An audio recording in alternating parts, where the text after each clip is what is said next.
Información precisa, completa, veraz, objetiva e independiente. Directo a tu pantalla. Radio Caracas Radio presenta Voz de América. En esta emisión de Venezuela 360.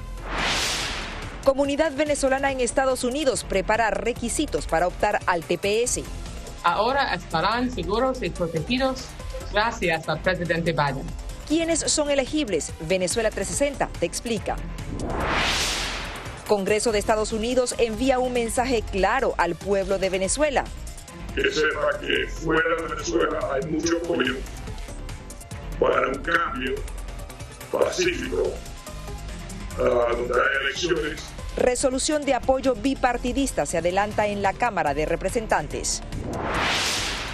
Niños y adolescentes venezolanos en España y sus retos de escolaridad. Que la mayoría de niños y niñas y los adolescentes también se adaptan de una forma exitosa, Más que aprender de ciencia y matemáticas, muchos se enfrentan a un nuevo idioma. Y entre ollas y sartenes, venezolana abre camino a su emprendimiento. Para mí toda esa experiencia de Venezuela en mi ser lo llevo en donde yo estoy abriendo espacios. Irena Stein inunda de sabor venezolano a la comunidad de Baltimore en Maryland.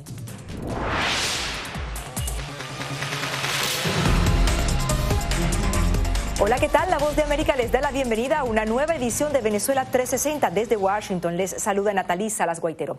Comenzamos en Estados Unidos, donde una resolución sobre Venezuela se adelanta en el Congreso. Carolina Valladares nos dice que este proyecto conformaría la primera propuesta legislativa bipartidista en la actual administración y va dirigida principalmente al resguardo de los derechos humanos.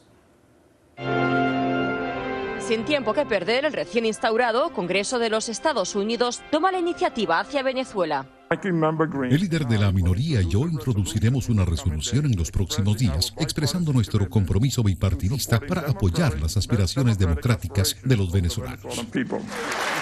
La propuesta del legislativo, que verá la luz en la subcomisión del hemisferio occidental, marca la continuidad del consenso político hacia Venezuela entre los dos grandes partidos en la Cámara de Representantes. Según el legislador, la resolución es también un mensaje a quienes en Venezuela miran al Congreso estadounidense en busca de respuestas a la crisis política en ese país. Para dirigir al pueblo de Venezuela, que sepa que fuera de Venezuela hay mucho apoyo para un cambio pacífico, donde hay elecciones y que el pueblo elija al próximo gobierno de Venezuela. Mientras la Casa Blanca no ha dado a conocer lo que será su política hacia Venezuela, el pasado febrero, el portavoz del Departamento de Estado, Ned Price, adelantaba que la nueva administración continuaría reconociendo a Juan Guaidó como presidente interino, manteniendo así la posición adoptada por la administración Trump. Algo que el presidente de Venezuela, Nicolás Maduro, parece no estar considerando. Estamos dispuestos a andar un nuevo camino de relaciones con el gobierno de Joe Biden sobre la base del respeto mutuo. El anuncio, sin embargo, satisface por ahora las expectativas del Partido Republicano. Estos hombres y mujeres merecen nuestro apoyo mientras buscan la libertad de los venezolanos. Estuve complacido de saber que la administración Biden continuará reconociendo a Juan Guaidó como el líder legítimo de Venezuela. Desde su toma de posesión el pasado 20 de enero, el presidente de Estados Unidos, Joe Biden, ha centrado los esfuerzos de la administración en la lucha contra el COVID-19 y el plan masivo de vacunación, priorizando la política nacional y la salud de los estadounidenses sobre otras crisis internacionales como la de Venezuela. Creo que lo de Venezuela es importante, hay otras prioridades, lo que tenemos es que vincularlo en la administración para que puedan atender el tema de Venezuela. Por su parte, expertos consultados por La Voz de América alertaron de los peligros que tendría para la región si Estados Unidos sigue posponiendo sus planes para Venezuela debido a la crisis por la pandemia. El vacío de poder en Venezuela va a tragarse la estabilidad de la región. Estados Unidos por primera vez va a ver en su frontera algo así como lo que vio Alemania con los sitios. Mientras la administración Biden delibera cómo resolver los crecientes desafíos en la región, como la creciente injerencia de países como Rusia, China e Irán en Venezuela, o la amenaza que supone la presencia de grupos armados en el país, ACNUR cifra en 5.4 los millones de migrantes y refugiados que ya han huido de Venezuela. Carolina Valladares, Venezuela 360, Voz de América, Washington.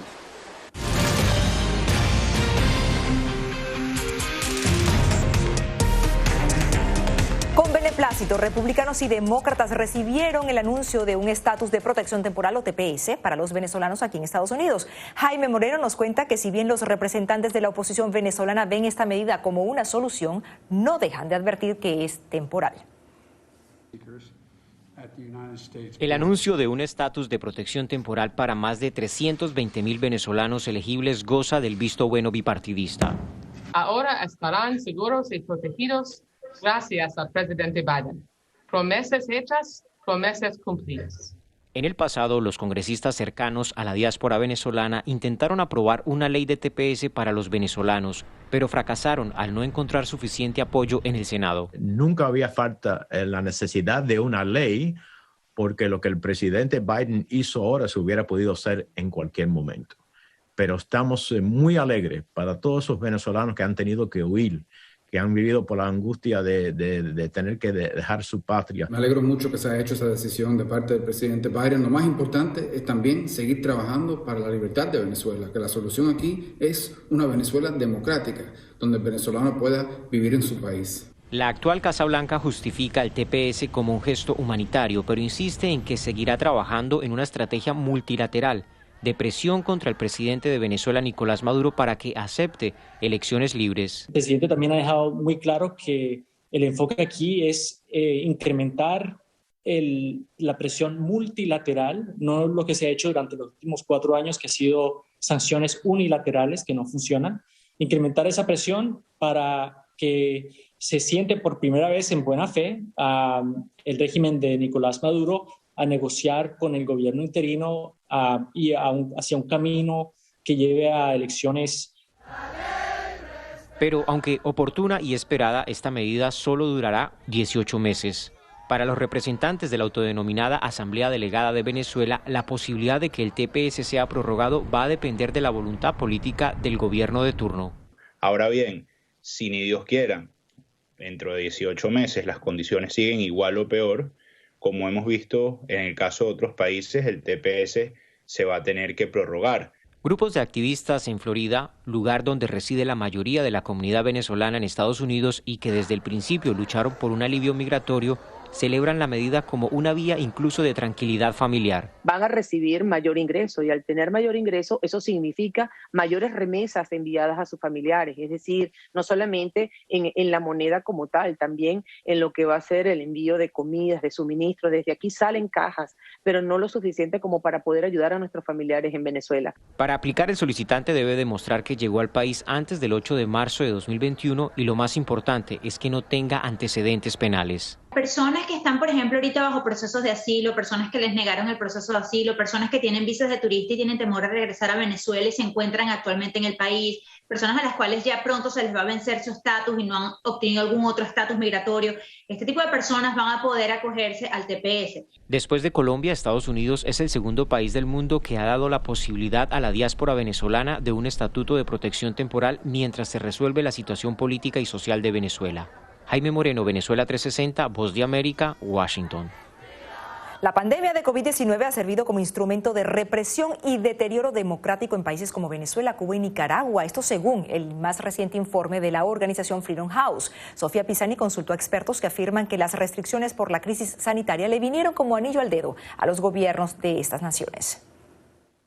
Por más de 15 años, la organización sin fines de lucro Freedom House ha reflejado el desgaste de las libertades civiles en Venezuela en su informe anual de libertad global.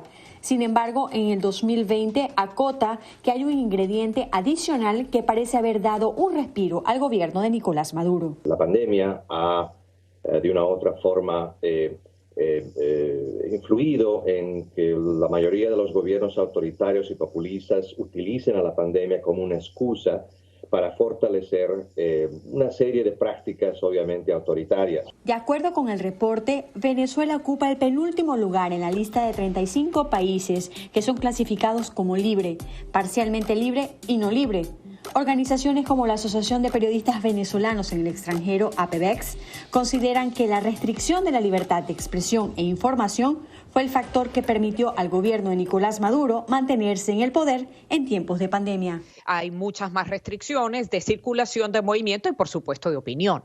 Y además, mucha mayor restricción en el derecho de la búsqueda y la obtención y difusión de información. Pero en Miraflores, las restricciones obedecen a un tema de salubridad. Voy a renovar el decreto del estado de alarma por 30 días más para seguir protegiendo a nuestro pueblo.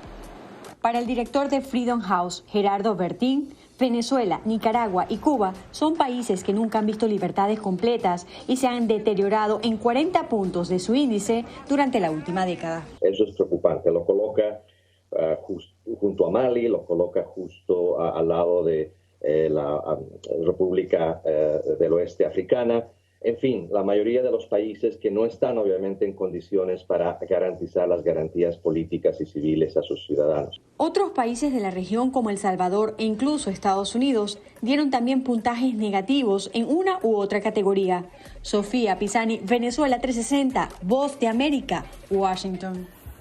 Y las libertades civiles siguen siendo prioridad para los venezolanos. Esta semana, la ONG Coalición de los Derechos Humanos solicitó a la alta comisionada de Naciones Unidas, Michelle Bachelet, que abogue por la libertad de las mujeres catalogadas como presas políticas. Paralelo a esto, Provea señaló que cerca de 3.000 ciudadanos fueron asesinados en 2020 por policías y militares comandados por el gobierno de Nicolás Maduro, escudados en las restricciones propias de la pandemia.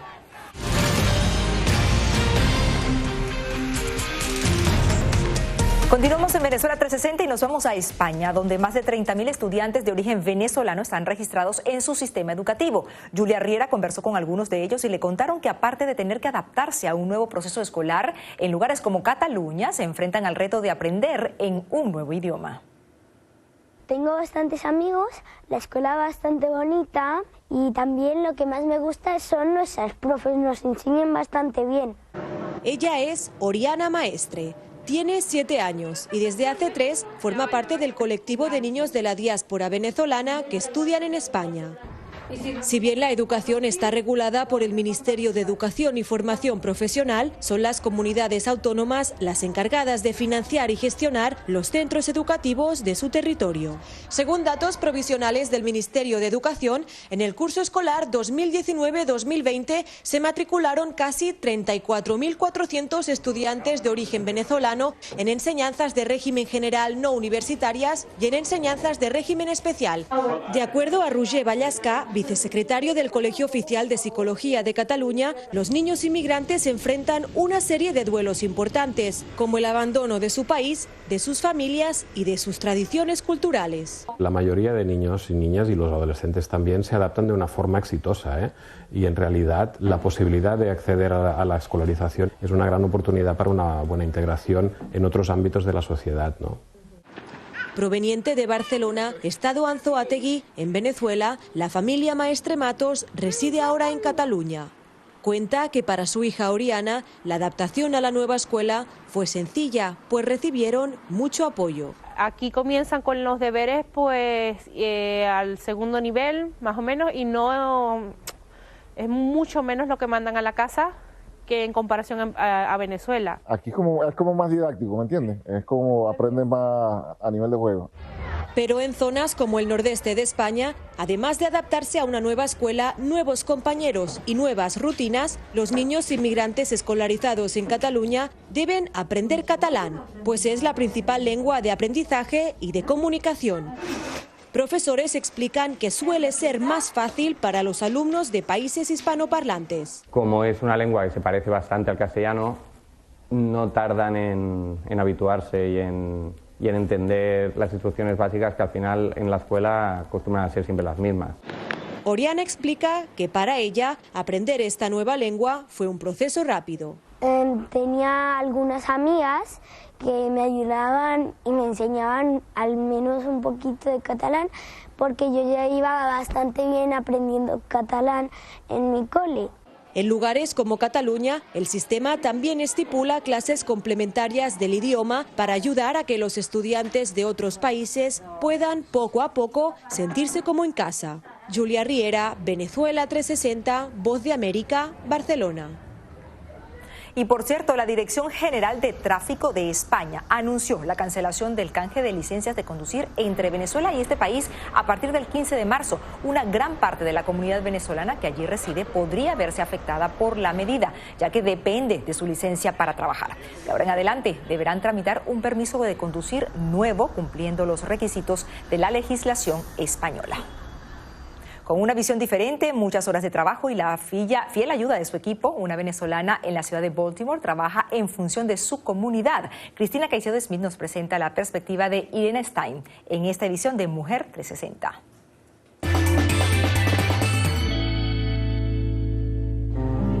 Casi de madrugada, el equipo de Alma Cocina Latina y Alquimia preparan alrededor de 500 almuerzos para comunidades de bajos recursos en Baltimore. Dependiendo también los pedidos que nos lleguen, si nos llegan más pedidos, hemos hecho hasta 570. Su producción es parte de la iniciativa de Irena Stein y su socia Emily Lerman, quienes decidieron ayudar a las familias más necesitadas en Baltimore, muchas de ellas hispanas desde el inicio de la pandemia, personas que como consecuencia de las restricciones se quedaron sin empleo. A los 3 días ya estábamos viendo cómo establecer una cocina para ayudar a las comunidades en Baltimore que no tienen recursos buenos de comida, de buena comida. Irena, caraqueña de nacimiento y con más de 40 años en Estados Unidos, decidió crear esta organización como un brazo hermano de su restaurante, Alma Cocina Latina, el cual es el lugar de trabajo no solo de su equipo, sino de otras organizaciones sin fines de lucro que usan su cocina para preparar los alimentos que luego entregan en los albergues de la ciudad. Y lo montamos así espontáneamente y aquí estamos un año luego. La idea es todos los días hacemos una comida diferente, muy sana, muy balanceada, también con un approach de sostenibilidad. Para Stein y su personal es sumamente importante que cada plato que se otorgue provenga de una fuente saludable y fresca. No cocina nada que sea perjudicial para la salud y busca la exacta combinación de sabores y nutrientes para que los beneficiarios de su platillo sientan el placer de saciar su hambre y se alimenten correctamente. Es un proyecto que ayuda a las familias a las que sirve, también a sus empleados, que en su momento temían quedarse sin empleo. Cuando llegó este proyecto creo que fue un alivio para todos, mis compañeros y para mí por poder ser parte de este proyecto de las comidas. Esta venezolana espera, en un futuro cercano, abrir las puertas de su restaurante en su totalidad, pues en este momento funciona a mucho menos de su capacidad debido a la pandemia. Pero lejos de sentir que pierde, asegura que esta crisis sanitaria le ha dejado muchas enseñanzas, como en el cuidado del medio ambiente y la solidaridad con sus vecinos.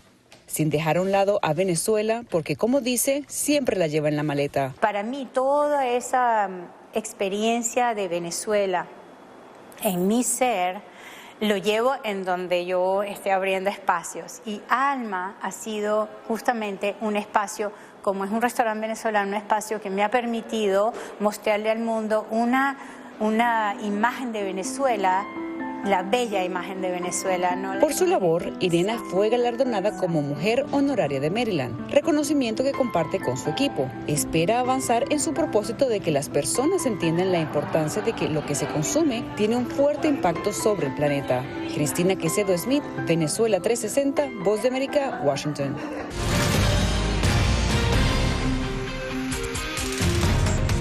El Monopolio, uno de los juegos de mesa más vendidos en el mundo, ha tenido muchas versiones desde su creación hace 118 años, pero de seguro nunca los millones de jugadores habrán escuchado que entre las opciones de compra-venta figuren calles como El Naranjal, Sabaneta o La Limpia.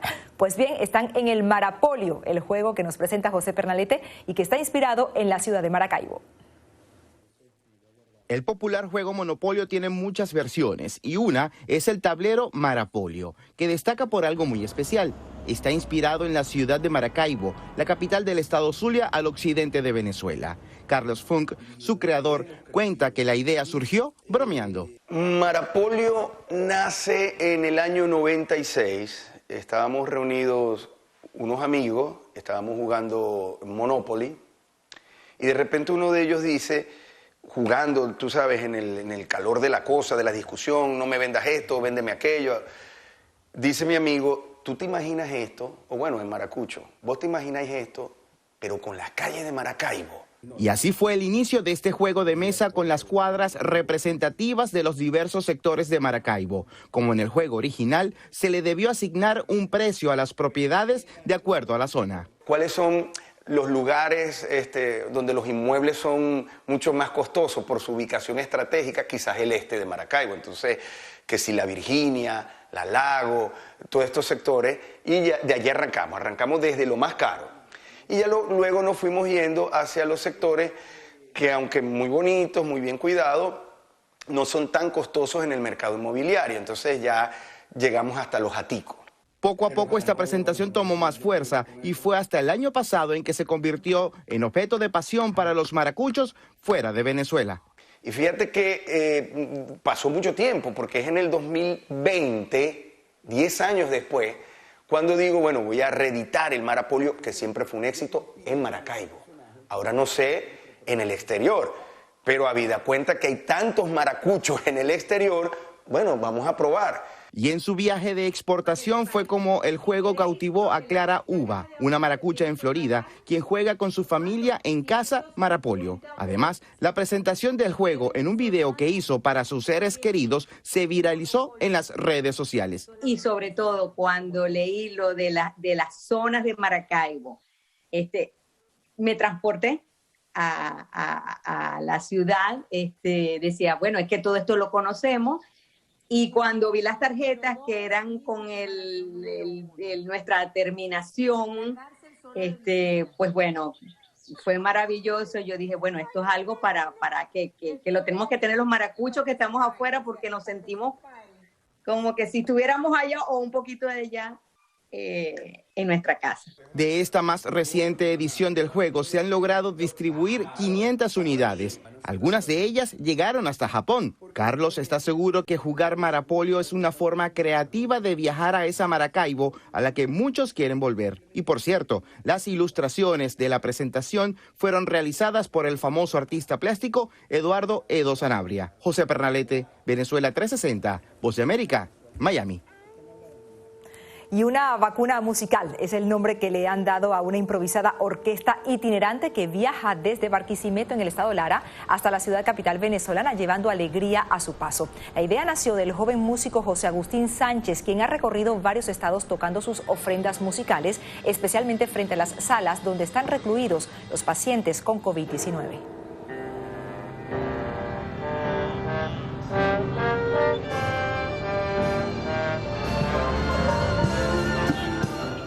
Llegamos al final de Venezuela 360. Los invitamos a que se conecten con nosotros a través de nuestras redes sociales. Gracias por su preferencia. Soy Natalicia Las Guaitero. Nos vemos la próxima semana. Información precisa, completa, veraz, objetiva e independiente. Directo a tu pantalla. Voz de América en RCR 750.